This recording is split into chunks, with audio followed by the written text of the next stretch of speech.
It's 26 degrees and partly cloudy in Abuja, the Federal Capital Territory, but not to worry, your daily dose of sunshine is here. Good morning and welcome to Sunrise Daily. I'm Maupe Ogun Yusuf. And I'm Ayo Opadokun. It's 31 degrees here in Lagos, and it's the 19th day in the month of February 2025. Again, welcome to the show. So, Marco, you're taking us up north? Indeed, we're going all the way to the northwest region of the country, to a very little river. It's quite small in stature when you look at it, but it is mighty in terms of what it portends for the people of the northwest region and also Nigeria in general. It is regarded by UNESCO as one of our intangible heritage. The Matan Fada River in Kebbi State is famed for hosting every year the Argungu festival. And interestingly, the festival holds about this time of the year in the month of February, marking the end of the growing season and the beginning of the fishing season. So anytime now, we should be seeing Kebbi State coming agog with the hosting of the Argungu International Fishing Festival. And this river is the one that makes that fishing festival possible. It's called the Matan Fada River. Ayo, would you believe that a river this small, is responsible for such a mighty heritage? What is interesting is that many times we just know that we have these rivers. In fact, so many people have heard of the Argungu Fishing Festival, but hardly do they, if ever, realize that it actually takes place at this Matan Fada River in Kebbi State. And to also imagine that, it's a highly competitive competition, the Argungu International Fishing and Cultural Festival. Highly competitive. You would remember, Maupe, that the winner of the Argungu Fishing Festival could take home as much as $7,500 US. In 2020, you remember, that the person who caught the biggest fish got about 10 million naira from the information available to us, 2 new cars, and guess what? 2 seats to the Hajj, just for winning the competition, the Argungu International Fishing Festival. Definitely something to celebrate and something to create an icon around as well. So let's not just look around the different parts of the world. Please ignore the color of this river. It's a fishing river. So you can imagine what kind of thing happens here. So what can we do, Maupe, to elevate the status of this Matan Fada River is one of the things that excites me. And to also imagine that from time to time when these things happen, well, we just know that it's going to happen, or we know that it has happened, but guess what? That's really all that we know. This river has been hosting the Argungu Fishing Festival since 1934. Amakwe, thank you for letting us know that it has such global recognition as far as the UNESCO. Indeed it does, Ayo. I think that, it's not just for Nigeria. Interestingly, it's also inspiring other parts. It's also inspiring fishing festivals in other parts of Nigeria. I know that as a result of this, Taraba, which is in the northeast of Nigeria, is now hosting its own international fishing festival where it invites other countries. I think the last time we had the ambassador of Namibia also at that festival, talking about hosting a similar thing in their own country, and how I think their own river also is the basis of some of the salts we also have here in Nigeria. But this is what we're bringing you this morning, the beauty of our country, the intangible heritage that we have from the Matan Fada River hosting the Argungu Festival. And you'll see that the river is not just used for fishing alone. You can see that there are little plots around the river, people, hosting rice paddies in those places and trying to grow as much food as they can while they're sourcing, their source of water from the river. Well, this is where we are this morning. Well, we're coming back down to earth, as I like to say, very soon. Indeed, Nigeria is currently ruining the loss of two great colossuses, who have now passed on to the great beyond, one after the other. First, it was Pa Adebanjo, and the second, yesterday, we heard the passing of Chief Edwin Clark, leader of the Pan-Deaf. In a moment, we will be talking about the lives of these great men. They lived to very ripe old ages, 97, both of them, 96 and 97. They certainly lived their lives to the fullest, adding their voices to national discourse for as long as they lived, for as long as they had breath in them. What are the lessons that we can take away? These are some of the issues that we will be going on with this morning after this break. Please stay with us.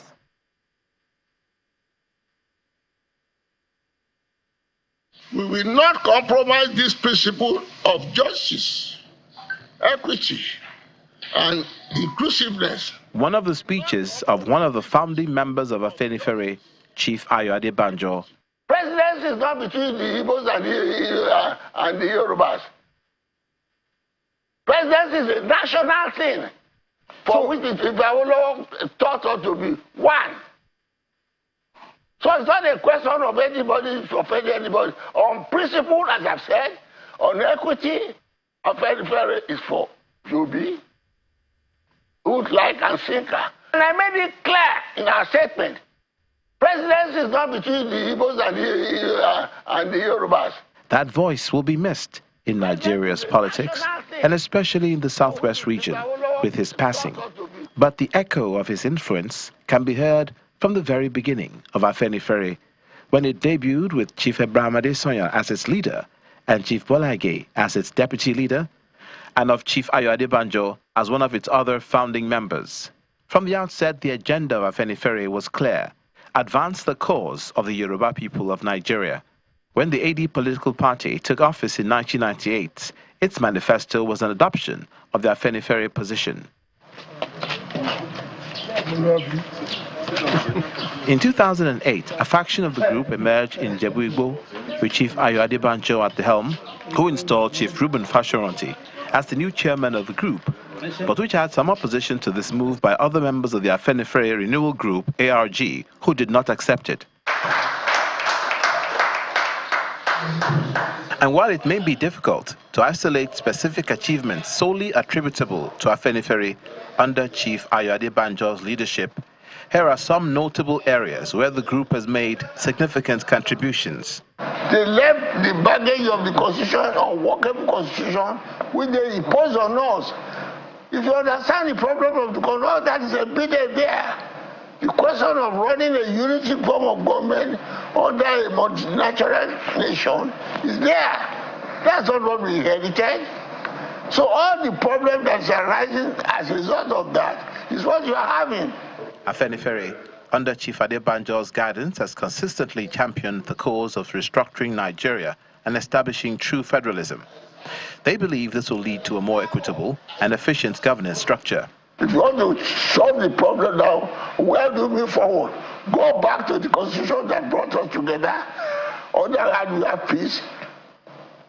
Then we move forward.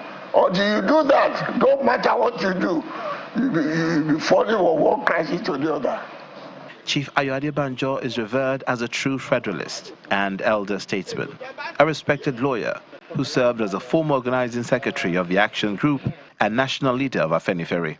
At 96 years of age at his passing, it's without a doubt that the story of the Yoruba people and its impact on a national scale cannot be told without the indelible contributions of Chief Ayo Opadokun, the foremost nationalist and apostle of true federalism, in the vanguard of the Yoruba people. Olumide Macaulay, Channels Television News.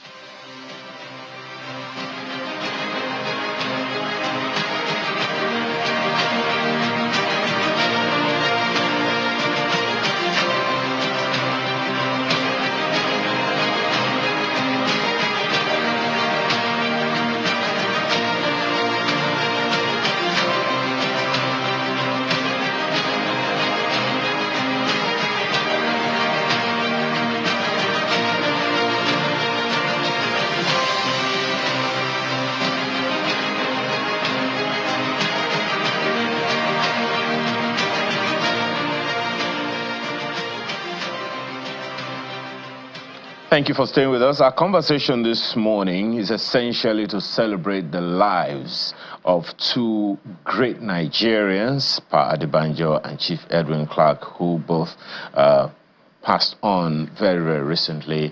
The issues that bind the two of them together, particularly in the area of restructuring and through federalism. Let's have conversations this morning with Chief Ayo Opadokun, who is the Secretary General of NADECO. Thank you so much for joining us this morning, sir.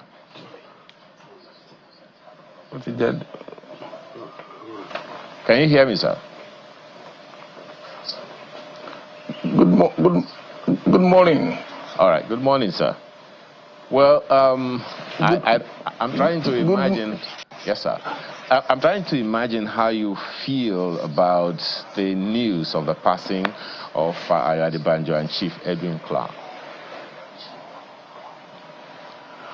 Well, for me, it is a momentous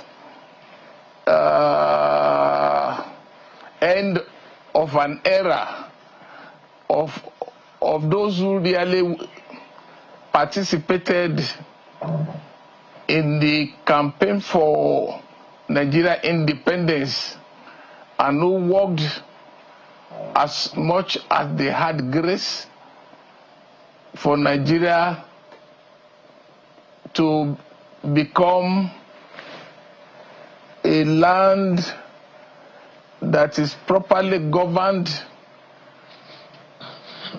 with justice, equity, fair play, and the rule of law. And the departure of the two of them at the same time within 1 week really, to me, was a major matter of concern. I thank God that they live full and independent lives. They were consummate nationalists who embodied the best that Nigeria hoped for and Nigeria should continue to aspire to achieve. For example, Chief Ayo Opadokun, who at 43 was a Zikist, because Yoruba land, Lagos and Yoruba land remain a very liberal community of people where everybody is accommodated. And when Chief Abata Macaulay, the student union movement and others, and the labor, established the National Council of Nigeria Citizens, NCNC, and Dr. Nnamdi Azikiwe was the secretary. There was sufficient popularity of that party in the entire urban centers of Yoruba land. So Chief Adebanjo joined as a Zikist. But in 1940, 4 years thereafter, he had the inkling, and when the action group was packaged together, he became one of his first organizing secretaries, along with the likes of Chief Gani Olawale Daudu, under the managership of Chief S.C. Oredeyin. And they propagated egalitarianism, welfareism, life more abundant for the people. And from then on, he had been an apostle of everything that Awolowo philosophy stood for and still remain to be noticed up to today. But one of the things for Chief Edwin Clark. Okay, go ahead, sir. For Chief Edwin Clark, I knew him for at least about 40 years now, And I've been to his home, in his real home in Delta State, to visit him on a number of occasions, not the Abuja one. I found him to be a very consummate politician, an activist of a kind, who gave his all for the interests of the ordinary man, particularly that area of the country that produces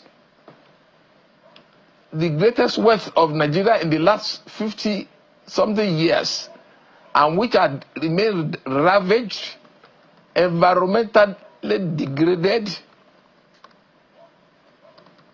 and who are the bearers of the dangers left over by all pollution and all mining prospecting in Nigeria. In these last years, he along with Chief Ayo Opadokun and the likes, and with our leaders from the Middle Belt, they've gathered themselves together to work for an egalitarian society, to work for the emancipation of Nigeria from the clutches of dictatorship which the British oligarchy imposed and foisted upon us when they were forced to leave Nigeria. So I believe that Chief Ayo Opadokun lived a landmark which would be difficult to erase. For me, one of the things that will remain indelible with me is the act of courage and industry of Chief Ayo Opadokun. He was never found wanting. Yeah, you know, sir, with respect, it's one of the things that a number of people will say about the two gentlemen is that in their peculiar ways, even though their approach differed, it would seem like they're both united on certain cardinals. For instance, issues around federalism is something they all shared. Issues around the call for restructuring is something that they both shared. What is your take on that? And in your response, could you please factor in the fact that whether or not, as a nation, we actually listened to them, or that we are moving in the direction of what they both fought for over the years, or we are just ignoring them? Thank you very much. Well, my take on the two. First, on federalism. These were the last set of people that I know that are still relevant who participated in the campaign for independence of Nigeria. And because Nigeria is a country of heterogeneous people with different religion, different languages, different traditions, different customs, different artifacts, different folklores, different mores, different morals. There was an agreement between Nigerians and the British colonialists that the only constitution that can guarantee a free reign of these diversities that I've mentioned and can still live together in one place is federalism. And so they agreed upon that. And that was what we, upon such federal constitutional arrangement, Nigeria secured independence. It was the military that wickedly, treasonably overran and staged a coup against the civilian government of Alhaji Abubakar Tafawa Balewa and imposed a unitary centralist government constitution on Nigeria, they disbanded and abrogated that negotiated federal constitutional governance. And that has been the cause of our national crisis. So if Chief Edwin Clark and Ayo Opadokun remain committed to it until the left, it should be understood that until Nigeria restore itself to the constitution upon which we secured our independence, we can never have it, we can never take off. We remain a country, not a nation. It is not coincidental. Nigeria remains a country of opposites. We export what we don't have in democracy. We import what we have, petroleum. I cannot understand a country of this nature given the gargantuan quantity of godly endowment of Nigeria, both human and natural resources. And yet, we are living, over 70% of our people are living in abject poverty. The level of extreme deprivation that Nigerians are going through are unwarranted, and there's no basis for it if you have gone ourselves properly. I admit that for the first time, somebody is in government who has both economic and financial knowledge and understanding, and is taking some measures to right the wrongs that the military had imposed upon us for over 40-something years. Remember, in their first and the second outing, 13 and 15 years, 28 in uniform, in Agbada, 8 plus 8, Obasanjo's 8, Buhari's 8, 16 plus 28, almost about 40-something years out of our so-called independence. The military had ravaged Nigeria. We must return to a federal constitutional governance upon which Nigeria secured its independence. That's why the two of them are united in heart and soul and body. And they fought for it until they went. I've listened to a lot of so-called patronizing eulogies, tributes being paid to them, inclusive from people who are state apparatus, state agents, state personalities. If they so much believe in what these people are represented, why have they not taken measures for us to return to federal constitutional governance? And we are still wallowing in a very prohibitively costly, irresponsive, and irresponsible government called executive presidential system. Okay. Well, you know, one of the things that I've heard you say, and which rings very, very, loudly in my heart. I just said, therefore, if you can hear me, sir. If they are truly ready, yes, for they understand the implication of what Ayo Opadokun and Edwin Clark were doing, let us take measures to restore our country to a federal constitutional governance. That leads me, sir, to some of the things that you said earlier about them in the early days, in their early days. Both of them were part of the pre-independent Nigeria. Definitely, they must have been very, very young at the time. And it would seem like the politics, if I can put it that way, of the day allowed them as young men to express themselves, to be a part of the process. How would you say we are doing in that regard today? It would seem like these days the young don't seem to have as much a voice as they heard, as the young people had when Chief Edwin Clark and Pa Adebanjo were much younger in pre-independent Nigeria. Is there a lesson to learn from that time and this time? I know there are two different eras, but what do you see about that? Well, the unfortunate thing that I need to again restate is that the military and totally undermined the growth, popularization of democracy, democratic features, and civilization. They did not allow Nigerian democracy and political and politics to grow.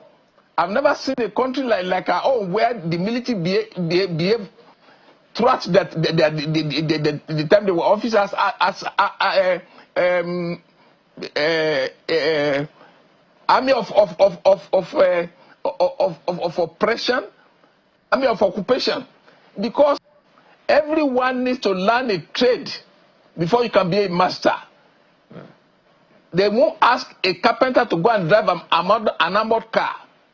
You won't ask a tailor to go and conduct and do surgery over anybody.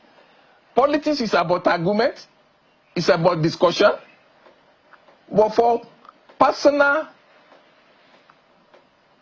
selfish reason, the military politicians in military uniform had overrun Nigeria, and so they made it impossible for younger people, for the elderly ones, to pass on the torch to the younger ones. You remember what General Buhari did?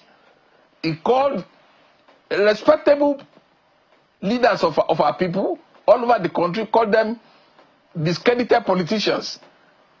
And when General Babangida came, he called his own new breed, which for all intents and purposes were new breed. So they undermined democracy in Nigeria because they didn't want the democracy to grow. They wanted to continue to roughshod over us. And for all intents and purposes, they've succeeded. I dare say that as it is, any society that is unlucky to have been so ravaged by the military, everything within such geographical entity becomes part of the spoil of war. All of us have been part of the spoil of war of the Nigerian army. Ask yourself today the question, who is a rich man today in Nigeria? If he's not a military man, he must have been made by the military. And they totally undermined public institutions to the extent that those public institutions are of no use any longer. No longer. Nigeria today cannot declare itself that this is my national ethos, this is a national standard, this is the national objective. Anything goes in the country. I just hope that with the death of these two elderly people who are revered, that we will start to reorganize ourselves. Perhaps it will spur us into action. The younger people needed to understand that Rome was not built in a day.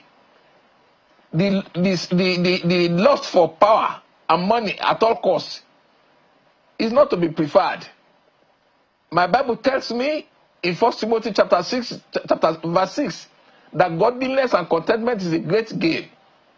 In verse 7, he said, for we brought nothing to this world, and it is certain that we shall take nothing out. Let's not our young people be so much committed to materialism that there's much more thing ennobling for which people should aspire to reach and work for in life. But talking about preparation of young people, it would seem like while the two of them were growing up, they had opportunity to grow. They had opportunity to be included in the scheme of things. They had some kind of preparation. Do you see a situation where we can create the same environment for growth for young people in Nigeria today? What are the gaps that you think we need to fill as a nation, be it at the federal level, the state level, or even the local government levels, and even at party politics levels, so that young people, more intelligent ones can come in, demonstrate their skills, and help build a better Nigeria? Like I just said a while ago, the army had undermined the normal run of things. I understand that, sir, but you know, now most of these young people you are talking about 50 years below. Just 1 second, sir. We've spent about 20-something years. My apologies. We've spent about 20-something years in this Fourth Republic. So the military hasn't really been in control for a while. And the people who are running Nigeria now, so to speak, it will seem like they've had some 20-something years experience doing that. So we must have learned it. Please. please, don't bring people like us into that kind of funny discussion. Which democracy? These characters in power today, are they not surrogates, loyalists, sympathizers, acolytes of the military? Where did they come from? Where were they when we were going to jail for the restoration of democracy into Nigeria? 98% of them were military apologists. They never knew nothing about democracy.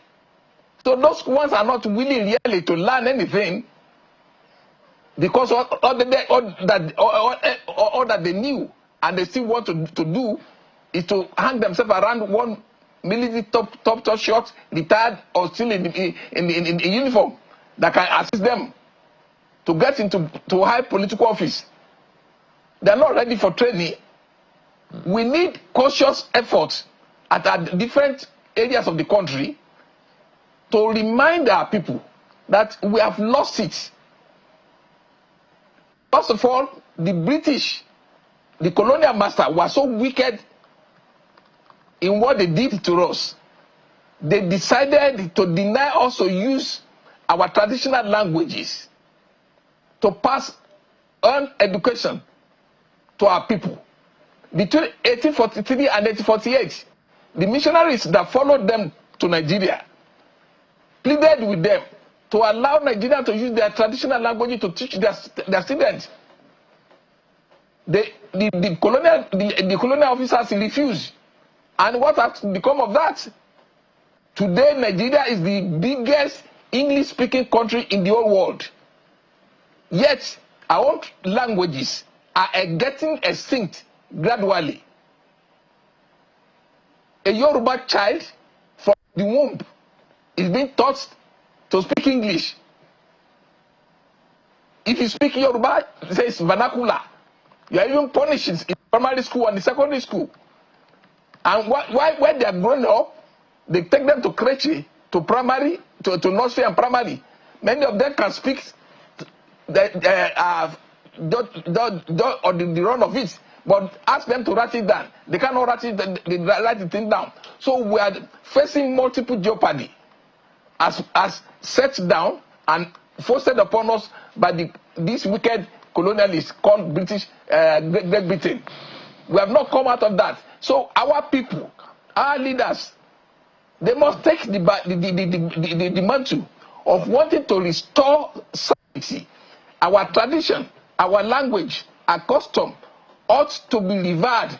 We must go back to make sure that we put on every effort to restore the dignity and respectability of our tradition, our language, our custom.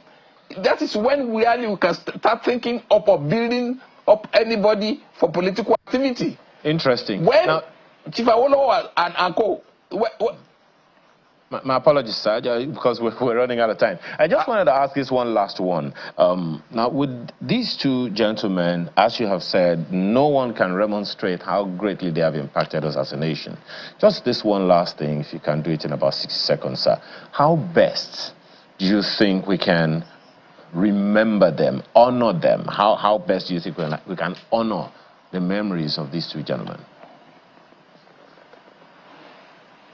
The remaining Nigerian leaders and the government of President Bola Tinubu should take immediate steps to bring about the processes for restoration of Nigeria to federal constitutional governance. Much is beyond constitutional review. This executive presidential system is prohibitive, very irresponsive, and very irresponsible. The parliamentary system is economically comfortable with the state of our economy. The executive presidential system is practiced only by the United States of America, the biggest economy in the world. What is the economic status of Nigeria? We don't have the thing. We are spending over 80% of our total earning, total income on recurrent. That's not the kind of thing that can help us. So my take is that what we can use to, what we can do to remember these people is for the federal government, under President Bola Tinubu, and all strata of our society, the South people, the Eastern people, the Western people, the Middle Belt people, the northern part of the country, to gather themselves together. Let's return Nigeria to a federal constitutional governance. When we had it, there was development, there was progress that remained unmatchable. Okay. Most of what remain today are the things that our leader did in the first and the first republic. We have to thank you very much for your time this morning. I know that you really yet to get over the news of the demise of these two gentlemen, and we commiserate with you as well as many other Nigerians. We commiserate with ourselves on the loss of these two gentlemen. Thank you so much for your time this morning. Ayo Opadokun is the Secretary General of the National Democratic Coalition. We appreciate your time today. Thank you. Yeah. So this conversation is not over. We'll take a short break and we'll be back for more.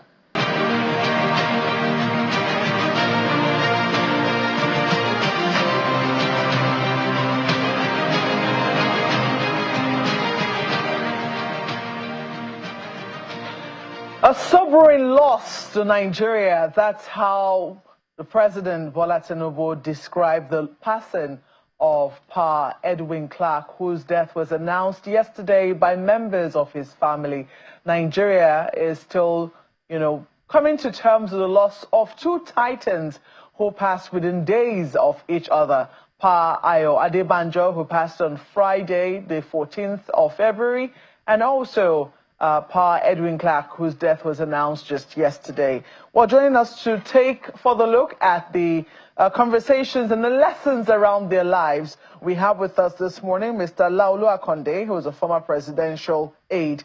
Mr. Akonde, good to see you again, as always. Good to see you. Well, look at just what it is that we have to deal with this morning, the passing of these two gentlemen. I mean, 96, 97, I think for a number of people, they had been thinking, these men are old, but their voices remained ever so strong, ever so consistent with matters that had to do with restructuring and true federalism. Why has it been so difficult for us to listen to them? Well, I mean, that's a very fundamental question that you just asked, Mark, because especially at a time when we have in the federal government people that we recall the ally, of both of them, especially Chief Ayo Opadokun. We know exactly the roles that people like Chief Ayo Opadokun played in the rise of the president, all the way from Lagos in 1998, 1999, that he emerged as a governor. So you will hope that, particularly Chief Ayo Opadokun will feel a sense of fulfillment that now, in my lifetime, somebody that was in my corner, has made it to the presidency. But that wasn't the situation, because interestingly, if there was anything that, stood Pa Ayo Opadokun out, I mean, his leadership of Afenifere, a socio-political group, did not think it was a turn of the Southwest to produce a president, even though he is from the Southwest. He spoke up very clearly in favor of the Southeast. So I think there are different dimensions to it. And that's a dimension that you've introduced. The first dimension that I was laying the ground for is to say that, look, Pa Ayo Opadokun and people like Pa Edwin Clark, were the ones in the vanguard of restructuring in this country. Guess what? Asiwaju Bola Ahmed Tinubu was a major facilitator of that vanguard. So you would have expected that, they will then be feeling fulfilled. Now, but the other point you raise is also very germane, because Pa Adebanjo in particular took a decision, especially in 2023, to say that, look, if we are going to, if we are advancing or advocating for restructuring on the basis of equity, that the argument to have somebody from the southeast go for the presidency is a right one. And the truth of the matter, I'll tell you, my friend, is that not many people can fault that logic. You can't fault that logic. But then the stuff is reduced to interest. That, look, well, we seem to have the upper hand if you look at the political equation at that time. And it's difficult to give up, that kind of advantage. That didn't come easy, by the way. It didn't come easy. The people that formed APC were in the opposition since 1999. So it got to 2015, we were able to defeat the incumbent party. Two people who made that happen had set up themselves that you go and I come. So yeah, so you can understand why it was not going to happen. But to the credit of Chief Ayo Opadokun, he raised the voice and said, look, if we want a united Nigeria, if we want a buoyant country where our diversity becomes our strength, where everyone gets a sense of belonging, then the right thing to do is to let this thing go to the south. It's a principled position, but it didn't align with the expediency of the time. Well, that's for Pa Ayo Opadokun. Pa Edwin Clark passed yesterday. It's very interesting that these two gentlemen, for all of their, belief in Nigeria, they both headed two very vibrant socio-political groups. Yes. Pa Ayo Opadokun, was the head of Afenifere, and Pa Edwin Clark was the head of PANDEF, the Pan Niger Delta Forum. And for many years, they kept their voices in the vanguard. So sometimes I find it a bit difficult to reconcile that we seek an advantage for our region, at the same time we speak for a united Nigeria. Yeah. How do you think they were able to straddle this two in such a way that we still saw them as elder statesmen? Well, so just like we said about Chief Ayo Opadokun, he even got the opportunity in his lifetime before he passed on to say that, look, I am willing to put down my ethnic interest and say that, look, let this thing go elsewhere. We have to give him that credit. Now, for Chief Edwin Clark, he is a fighter, and you have to understand that he came from a minority group.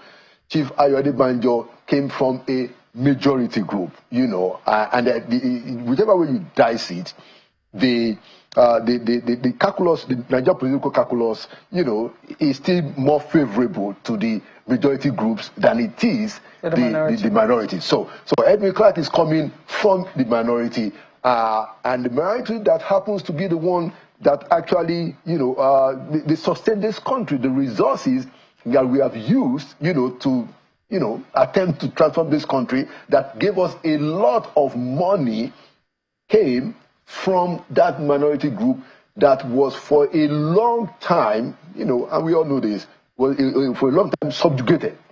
So it will be much more difficult, to expect Edwin Clark not to align with that, because he was coming from a place of real struggle, a place of subjugation, to become a strident voice, and who became a very tireless fighter, But I think fortune also, smiled on him when Dr. Goodluck Jonathan in 2010 became the president of the country. So he also has some kind of fulfillment. So to your point, yes, we have all these people pushing the interest of their ethnicity, but are also trying to find a balance. And it goes back to the conversation that was between Awolowo, Sardauna, and Azikiwe at some point about the differences. And I think it was Sadana that said that, look, it's important for us to understand our differences. Don't let's just show it aside as if it doesn't matter. The point is that, look, we must protect our interests. Like how we say, he's first a Yoruba man before he's a Nigerian. The problem that we have had in our country is that we have not been able to create on a critical level, at the mass level, that Nigerian.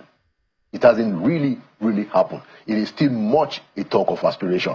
But hey, yes, so I'm a Yoruba man. People identify themselves first and foremost by their ethnicity, which is natural.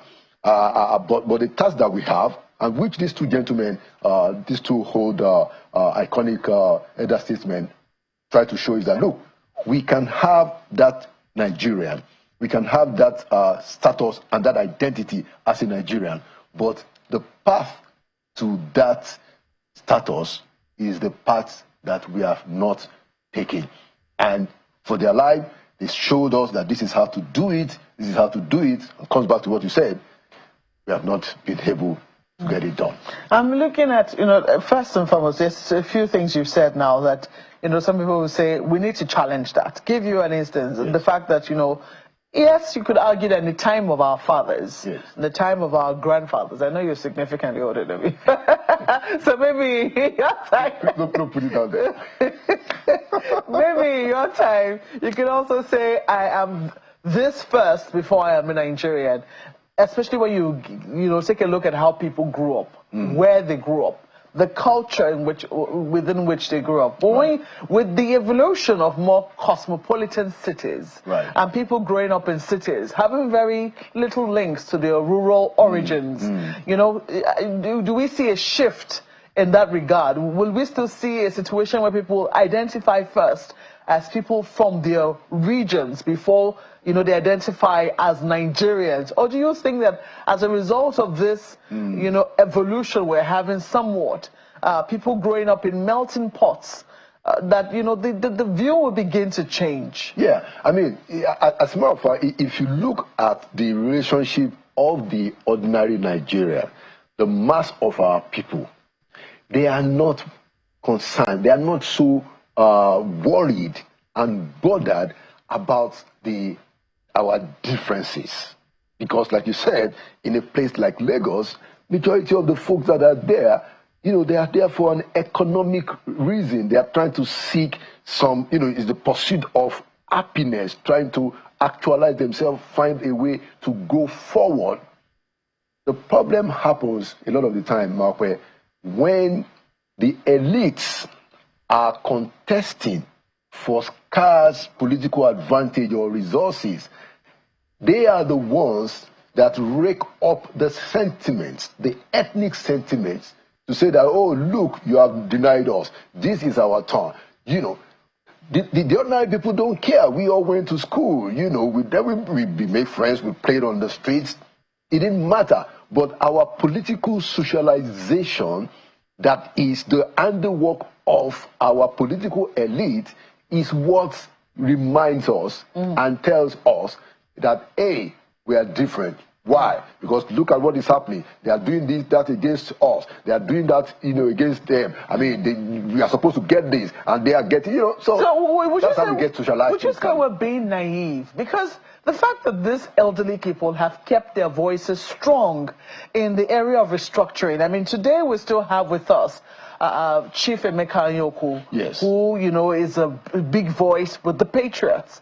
They have also been clamoring for restructuring. In fact, Chief Emeka Anyaoku has been speaking very strongly that even if you were to bring angels from heaven to govern, they will still have challenges unless we restructure. So are we being naive, looking at how, we're growing up in this, as I did say, melting pots, and we think, oh, it's a problem of the political elite. Or are our elders really saying something that we are glossing over? Well, so the elders are right. Pi Clark is right, Paddy Banjo is right, and both of them have passed to the great beyond. Condolences. Chief Emeka Anyaoku is still on the ground and is right. What they are all saying, and many of us still hope that Asiwaju Bola Ahmed Tinubu can get these things going is that, look, yes, this idea of one big, great Nigeria is attractive, no doubt about that. No doubt about that. But we must come to a situation where we can build some kind of understanding, consensus as to how to do it. We cannot do it, and I also agree with them, we cannot do it based on a constitution that was written by soldiers.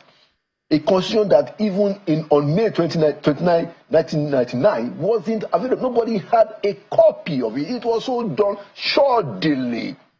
Yes, it's people that will implement it, but we need a process or a constitutional making process that binds us together. The development that we're supposed to have, the kind of interaction, the bonding of that negotiation, of a forum where we all come together is very critical. Those were the things that happened before independence in the time of Awolowo, Sardauna, and Azikiwe and the rest of them. They were going to these conferences. They were representing their people. We need that sense to begin to have the foundation of that true Nigeria that we need. And the point, last point, Mapo, is that President Bola Ahmed Tinubu must see his position as the one that ought to make this thing happen based on his own pedigree. All of these folks, the two gentlemen, wonderful, great people that have passed on, they are his allies. Chideme Kanyaku has met him as early as a few months last year. And he gave his word that the thing was going to get started even before the end of last year. He still has the opportunity to make it happen. Well, I understand Ayo has a burning question for you. Ayo. Mr. Konde, just one of the few questions that I asked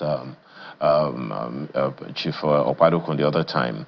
The generations are different, but they were young when they started. Now, it would seem like most of the young people today didn't have as strong a voice as they had when they were growing up. Did we miss something? He attributes it to the fact that the military has done us we've been hard done by the military. Do you agree with that? I mean, there are those who say after 20-something years, we ought to have grown up. I mean, so what you will find, Ayo, in Chief Ayo Opadokun's narrative, which is very strong and compelling, is an insider's perspective of how it is that Nigeria was transformed, not really positively by the military. And that's the truth. The military changed the face of this country. The military distorted the trajectory of Nigeria. There's no doubt about that. And that's the point that people like Ayo Opadokun will make very, very, very strongly. And we cannot disagree. But since 1999, like you did ask him, we had the opportunity, to straighten things out. And then people will say, okay, yes, Obasanjo was a military man, and a lot of people in the society, that have become, they have a voice in society now, they are lackeys of soldiers. But that's why we are saying that the time has come for us. We have reached the turning point. We need to take the bulls by the horns and make this thing happen. We still have the opportunity. President Bola Ahmed Tinubu came out of that movement that said that no, we must have democracy. We are hoping and believing and trusting and praying that he wouldn't leave that place without changing the trajectory of this country in the right direction. And I think that it's a fine place to leave it. We will continue to see just how Nigeria honors the memories of these two men and the legacies that they stand for. But we have to thank you so much for coming on the program this morning. Mr. Laolu Akonde, the former presidential aide. Well, we have some feedback now. We see this from Creative Mex. It says, may Chief Edwin Clark's fair, just soul find rest in the Lord. We also see this from Samuel Afolabi, who says, Pa Edwin was very bold, a nationalist who hated being cheated. Ayo. Because you see that Samson also added his voice, says adieu, Eddie Clark. But then we also had the comment of Professor Imonoka Enachena, who says it's unfortunate that the death of these two great patriots who fought for the egalitarian, free economic and political emancipation of the Nigerian Jew was unattained in their lifetime. Moving forward, we must learn to absolve our souls from regional politics, growth and patriotism that create political skepticism among the ordinary folks. Festus has one, Marwe. He says goodbye to Pa Ayo Opadokun and Edwin Clark, two extraordinary leaders and statesmen. No doubt the advanced equity and the unity of our country. May God rest their souls. And the church says amen to that. It's a fine place to leave the program this beautiful Wednesday morning. Thank you so much for being a part of it. I'm Marwe Ogunyusuf. Well, we are 2 days away from someone saying TGIF. Meantime, Amaya Makinde, do have a wonderful rest of your day.